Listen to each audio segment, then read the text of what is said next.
factories. Here's the good news. We're building them all back. They're coming back. All coming back. You know, I used to give that because it was really 2 years ago. So many have come back. But I used to give that number, and I used to say, it's got to be a mistake. You can't lose 60,000 factories. And when the fake news didn't correct me, I knew that I was correct. Because if I was off by one factory, they would have said, he made a mistake. Past leaders let China freely plunder the United States economy and take the crown jewels of American industry. Now we are finally responding to years of chronic trade abuses by defending our workers with tariffs and anything. Well, the 2020 race is alive and well and very much underway in Pennsylvania tonight. The president speaking in Montoursville, Pennsylvania, about the economy, going after Joe Biden and revving up the crowd there. That is the story on this Monday night. Tucker Carlson's coming up next with more of President Trump tonight in Pennsylvania. Who doesn't want to pay the tariffs has a simple solution.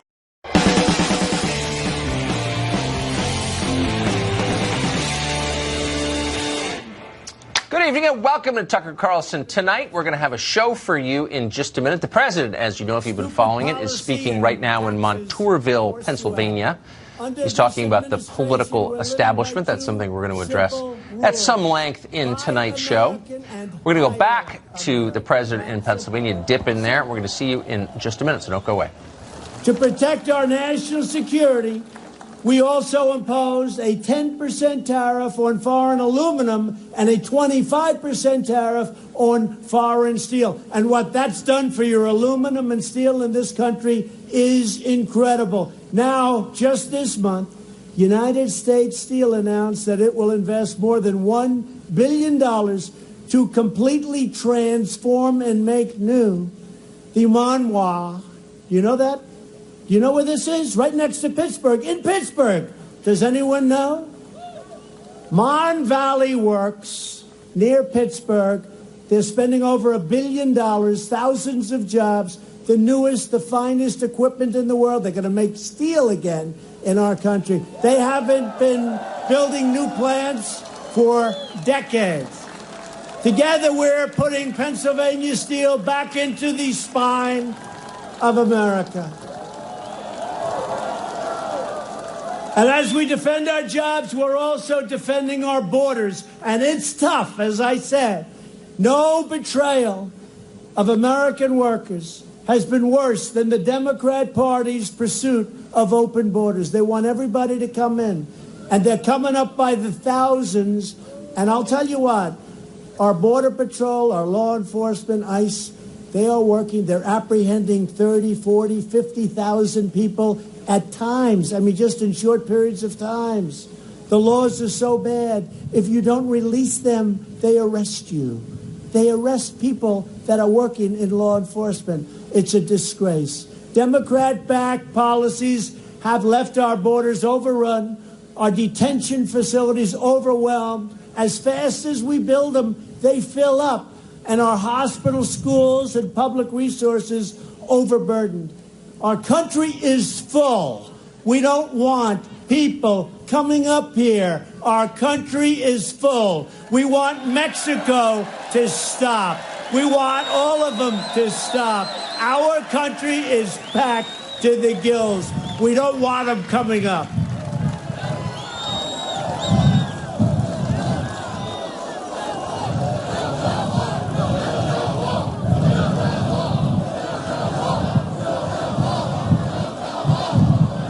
Democrats claim to take care of the poor. That's what they want to do. It's not happening that way. The poor are being hurt. The middle income are being hurt. We would lose our businesses. We would lose everything if we go with the people that you see that are running for office. You saw that. Last night I watched Alfred E. Newman. What's going on with Fox, by the way? What's going on there? They're putting more Democrats on than you have Republicans. It's something strange is going on at Fox, folks. Something very strange. Did you see this guy last night? I did want to watch. You always have to watch the competition, if you call it that. And he was knocking the hell out of Fox, and Fox has put him in. Somebody's going to have to explain the whole Fox deal to me. Democrats even want to give welfare and free health care to anyone who crosses our border. They want free health care, free education, free anything. Republicans believe we should take care of our own people, our citizens first. We have no choice. That's why we don't want them to come. And that's why my administration has published a new rule to ensure our limited supply of public housing is safeguarded for low-income Americans, not for illegal aliens who are fighting to get it. We'll soon be taking further action to ensure that federal benefits are preserved for hardworking citizens who need them the most. We're also outlining historic pro-American immigration reform. It's working its way through. I must tell you, some of it's not going to happen unless you vote for Republicans in the upcoming election. And I will tell you, it's not very far away. And you're going to have great immigration laws. People had no idea how bad they were until, remember, even 3 or 4 weeks ago, they were saying, there's no emergency at the border. There's no emergency. Now everybody is admitting, I agree, there's an emergency. I've been saying that for 2 years. The choice is simple. Republican policies protect U.S. workers. Democrat policies protect smugglers, traffickers, and even criminal aliens. And drug dealers like you've never seen. The drugs, we're capturing them. We don't let them go. We capture them. And we do it very, very sadly. It's almost like routine. But you have drug dealers coming into our country and making our people sick. And we're capturing them.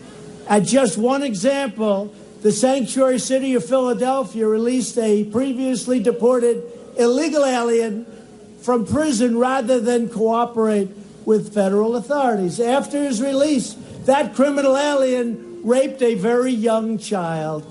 Republicans believe our cities should be sanctuaries for law-abiding Americans, not for criminal aliens. And we always stand with the heroes of ICE and Border Patrol and law enforcement. Our police have been incredible. And we want to thank them, too, because I'll tell you what, even tonight I see the way they're working. And I hope the cameras get to see this crowd. You know, usually they'll show like 4 people behind me. People will say, was it a large crowd? I said, well, you could tell by they can actually tell by the cheering. You know, sounds like a big football game. Sounds like a big football game.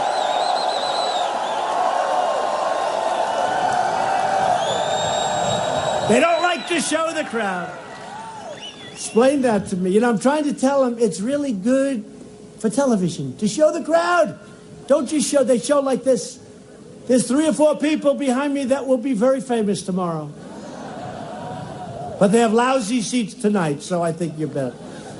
On the issue of the Democrat Party, it's never been further outside from the mainstream than it is now. These people have gone nuts. More than 120 Democrats in Congress have signed up for Bernie Sanders' total government takeover of health care. Now, tell me, many of you have phenomenal health care. You have private health care. 180 million people, they want to take it away from you. They want to take away your health care, your health insurance. They want to take it away. Democrats are now the party of high taxes, high crime, open borders, late-term abortion, killing your Second Amendment, and radical socialism. The Republican Party is the party that America wants. That's what America wants. We're the party of the American worker, we're the party of the American family, and we're the party of the American dream. Every day we make good on our motto, promises made, promises kept. We've kept more promises than we've even made. You take a look at what we've done between regulations and taxes and, I mean, think of it, right to try, You know what right to try is? I won't go into it. You don't want to be there. But now we can give them the benefit of the great research. We have the best in the world. And there's a lot of great things happening. I signed it 8 months ago. A lot of great things happening with right to try. We passed the largest package of tax cuts in the history of our country. We eliminated 30,000 pages of job-killing regulations from the Federal Register, and that's an all-time record. We've kept more promises than we've even made, said the President of the United States. President Trump speaking tonight in Pennsylvania. We'll get back to it if and when he makes news in this hour. He likely will. The President, as you heard, was speaking about the political elite and illegal immigration, two themes he hits quite often, two themes that help define the presidential race now in progress. Kirsten Gillibrand is in that race and is not just a candidate.